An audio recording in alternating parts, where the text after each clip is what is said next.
everyone, it's another live. What a great way to end the week.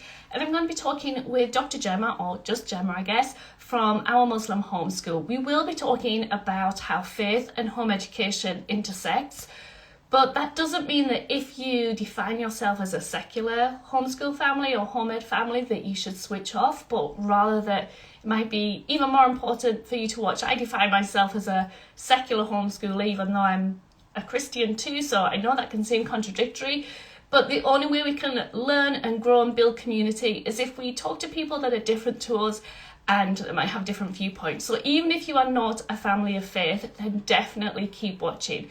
So I'm going to invite Gemma on. We're going to chat just for the 10 minutes about faith and about all sorts of things, so definitely keep watching. And I'm just going to invite her on now. I'm excited about this one because I think it's a really important topic to talk about. So I'm a little bit too excited, maybe, I don't know. But let's invite Gemma on.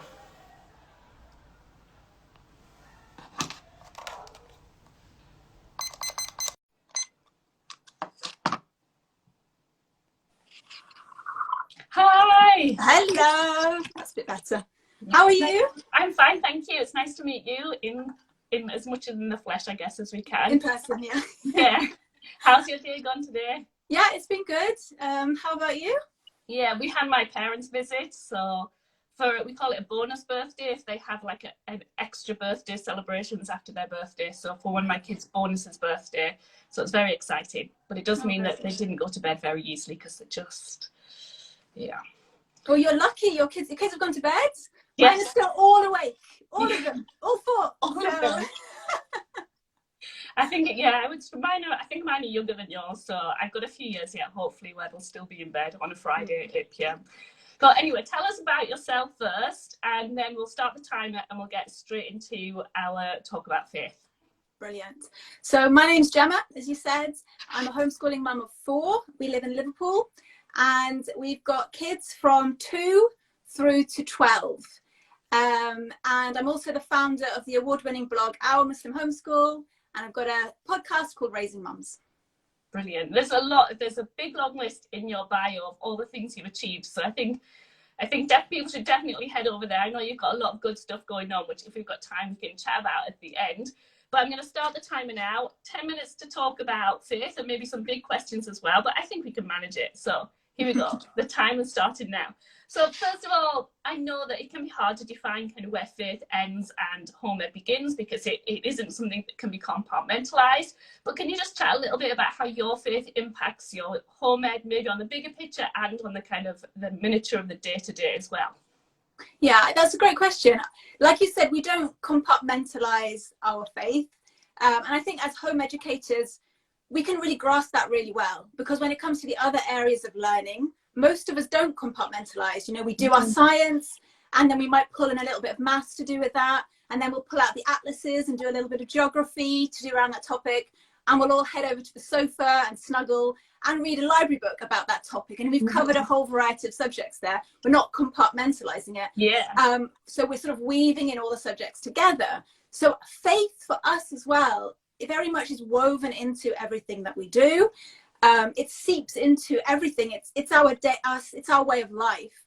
And sometimes that weaving, it shows up in big ways and it shows up in small ways. So the big ways are the fact that our daily routine is around our 5 daily prayers. Yeah. And the kids go to the mosque on Fridays, and some of the classes that the kids do. Those are the big ways that our faith shows up in our home.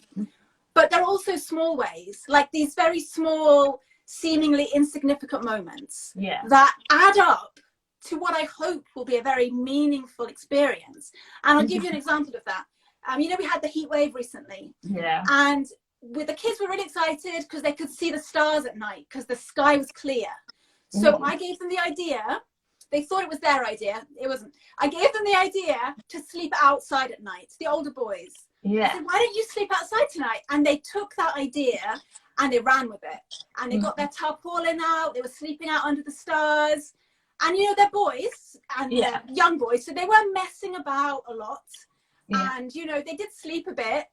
But what I hope, even if it's for like the briefest moment during that night, is that they looked up at the stars and they just had a brief moment of realization that there's something bigger than me out there. Yeah. That's what I really hope. And I try and create or facilitate moments like that for them. Like in nature, if like we're looking at a flower, and especially with the younger kids, you know, I might say, oh, tell me about the color, tell me about the shape of this flower, what does it smell like, what does it feel like? And then after we're finished with that, I'll just walk away and say something like, as I'm leaving, isn't Allah amazing? And I just leave. And I just leave them with that little idea in their heart for them to like sit with, for them to think on and ponder on. That's what I try to do with religion, especially with the younger kids. It's just, I mean, I'm not a fan of preaching. I'm not a fan, especially of books that preach at kids. I just got too much respect for my kids to do that. But what I do try and do is just facilitate those moments where they can create a deeper meaning. And I do believe even younger kids can do that. Yeah, I think that's because I think if someone isn't from a faith background, then sometimes it just sounds like systems. And, you know, especially if we don't understand the Islamic faith, we might be thinking, well, it's these 5 daily prayers, it's all this like, do this, do this, do this. But it's about living life in kind of awareness of God and the divine. And that can only be like course rather than taught, I think, sometimes as well. So I think that's really helpful to kind of leave plant the seed and then let a kid kind of take them on their own journey with that. I think that's really powerful. Yeah, you're right, because like religion is not, it's not an academic thing, is it? It's not something that you teach up here. It's something that's in here. And that's something that you really can't teach. You just have to give kids plant that seed and just trust with whatever happens. That's all you can do as a parent. Yeah, definitely. I really like that. Yeah, I know that'll be encouraging for a lot of people as well, because I think sometimes if you're a parent of faith, you can worry about what the future might hold, but it isn't in the parent's hand, really, is it? No. So, yeah, that's really helpful. So the next question, and again, we are getting deeper into stuff, I know. So my neighbour was talking to me about the kind of casual racism and Islamophobia that she just faces, like at the weekly shop in Aldi. And I also know that Muslim families that are homeschooling, there's often stereotypes or prejudice around that, and from LAs and from maybe other home educators. And I just wondered if you could talk to us about how all families can combat Islamophobia in our home ed, and what we can do to facilitate kind of a compassion about other faiths rather than taking on board some of the prejudices that might be around us. Well, first of all, thank you for asking that question and like bringing awareness to that issue. Thank you so much. I think, you know, there's that saying, I'm probably going to mess this up, but it's, children don't do what you say, they do what you do. Yeah. So I think that really like the most important thing, and maybe the hardest thing, is to really look at what you're doing and the way you are behaving before you start talking to your kids about certain things. So when you go to the bus stop, do you stop and chat with the Muslim lady who's waiting there? Or do you ignore her and chat to the woman who looks like you? Or when you're at a home ed group, do you sit at the table with the mums and dads who look like you? Or do you take the time to go and chat with the Muslim family? And whatever faith or other different faith that is. So I think first of all, it comes down to looking at your own behavior, because children really do copy and emulate that, especially in those formative years. Where their identity is being formed. It's so critical in those ages particularly. And then, you know, there's so many resources now that are available to broaden our horizons. Amazing books. Twinkl, I know, has some great resources on their website. So if like you were watching the news and, you know, the children saw that, oh, you know what, it's Hajj now, there's a pilgrimage, all these Muslims are going to Mecca, you could take some time that day to go on Twinkl, get the resources, you know, go to the library and just make an event of that for your kids to dive into that.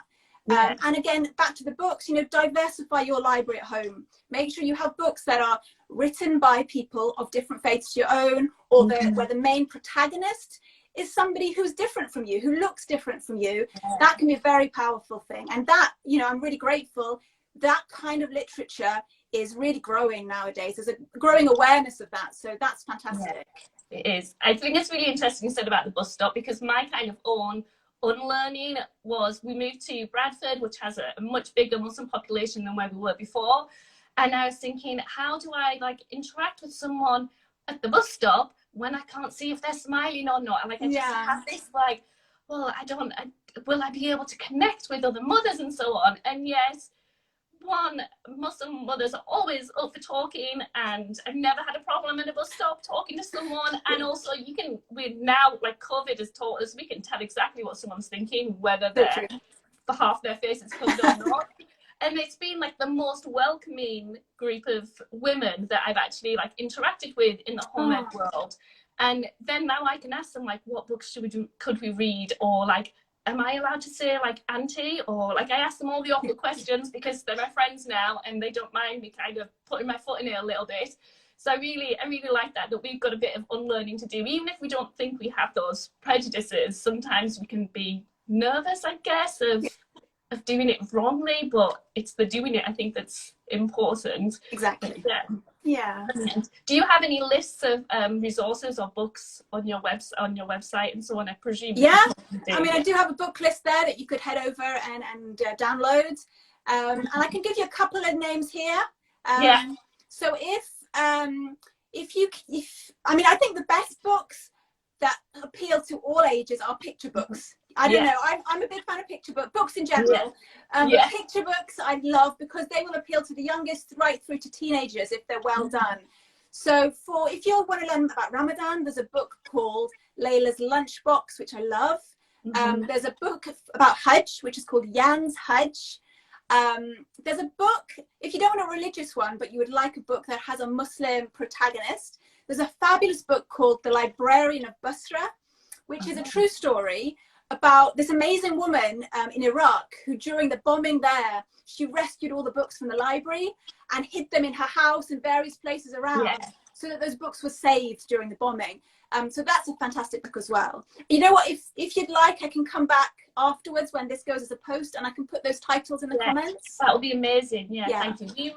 A friend recommended a chapter book about Omar, and it's kind of his adventures as like a 10-year-old kid. My kids love that, and then they were able to connect what Omar was going through and what their neighbours were going through as well. So there's a lot out there. As soon as you start asking, people have got all the recommendations. That'd be great if you could put that down. Yeah, we've got another big question. I was so grateful that you were up for just answering deeper questions, I guess. But this question is about, like, if you're a person of faith and it's a personal journey that you're going through as an adult as well, but that journey isn't kind of like straight and stagnant. I'm going to quit the time because I want to ask a question. Sometimes we can have the ups and downs as an adult of faith, or like the struggles or doubts that might come in, because it's a relationship, and it's a bit more, it's not just like ticking boxes. So if we're going through that ourselves, but we're wanting to guide our children, do you have any kind of thoughts on how we can do that if we're finding things difficult, or if we don't necessarily believe something but we want our children to learn about it? I think there's a lot of parents kind of going through changes with their own religions as well, and then trying to facilitate allowing our kids to grow in that. Sometimes it can feel a bit heavy and complicated, and I wondered if you had any thoughts about that. Well, I mean, I'm not a scholar, so I can't address, anybody who's having issues with their faith and how you would teach your kids if you're struggling. But the way I see religion, faith, is that it's not about being perfect.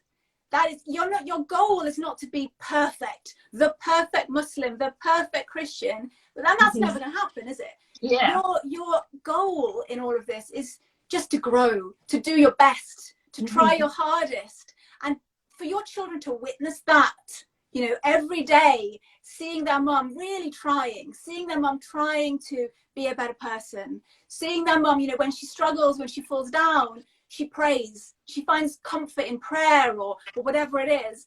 That's a far more powerful message than the perfect mum, or trying to pretend to be the perfect mum. Letting your children witness you failing and handling that in a positive way, that is a really valuable lesson that will help them in all areas of their life, I hope. And I think home educators can totally relate to this, because to home educate, you don't have to be perfect either. You don't need to be the perfect mum to homeschool your kids. You don't need to know everything to do a good job at home education. Again, you just need to try your best. You need to have this mindset where you're willing to learn, you're willing to really do what your child in front of you needs at that time. And I think it's the same when it comes to your faith. You're just doing your best in the moment. Yeah. Yeah, and I think for me, because I used to think, well, I've got to be certain about something if I'm teaching my kids it. But then actually there's a beauty in that uncertainty and the mystery as well of a lot of things, that we can share that with our kids as well, and kind of walk alongside them as you're kind of figuring out some of these mysterious things about faith and so on, that are just like, they're very hard to put in a neat little box anyway. So yeah, I think that's really helpful. And as you were saying it, I was like, oh yeah, that's exactly what Home Ed is all about, that we're just figuring it out with our kids, collaborating on it, rather than being the teacher with, here's everything, we've got it all figured out, because it would be a lie. Yeah, thank you so much. We did go a little bit over time, but that, I mean, it happens. And thank you so much. I'm absolutely love talking to you. I know people will be going up to you. I know a lot of people are already followers of yours, but if they're not, it's Our Muslim Homeschool. Definitely go and follow Gemma and check out all of her resources. And thank you so much for your openness and just very practical advice as well. It was really, really helpful. And I hope you have a lovely weekend. But thank you. Thank you so much. Thank you. Bye. Bye.